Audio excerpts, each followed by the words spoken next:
Let's take volatility first. It swings so wildly. Does that automatically make it problematic, maybe even impermissible from a Sharia standpoint?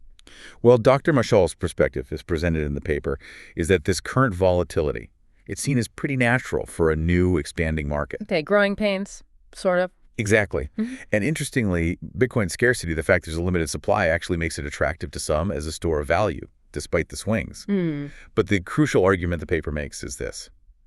Even some government currencies fluctuate, right? That Yeah. doesn't automatically disqualify them as currency under Sharia. It just makes them, perhaps, less efficient for that job. Hmm. So volatility itself isn't seen as a deal breaker. Okay, that's a really important nuance. But what about the decentralization? The lack of a central guarantor, a government or bank, backing it. That feels like a big hurdle for many people, maybe especially scholars. That's probably the most critical point the paper tackles, and it offers a really insightful perspective. Decentralization isn't a bug, it's a feature, right? It's fundamental to Bitcoin. Sure. The paper argues that the need for a traditional central guarantor is actually replaced. It's compensated for by what Dr. Marshall calls the 100% verification principle built into the technology. 100% verification, meaning the network itself verifies everything. Precisely. The trust isn't placed in a single institution, like a bank.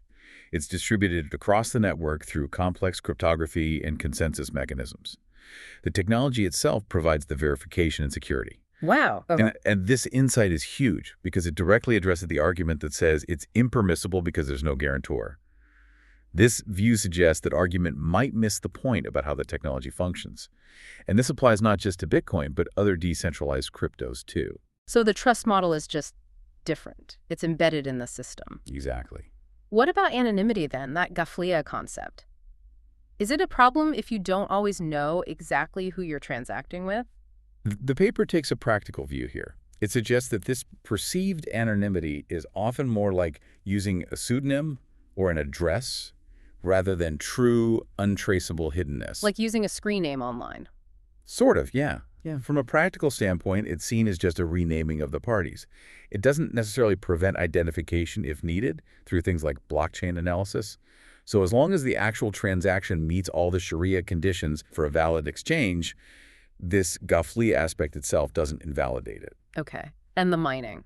Creating the coins through proof of work or proof of stake. The paper is quite clear on this. It finds both systems permissible. Really? How does it frame that?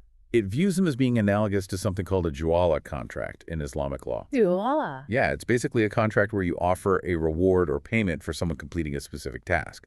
Like saying, I'll pay anyone who finds my lost keys. Ah, okay.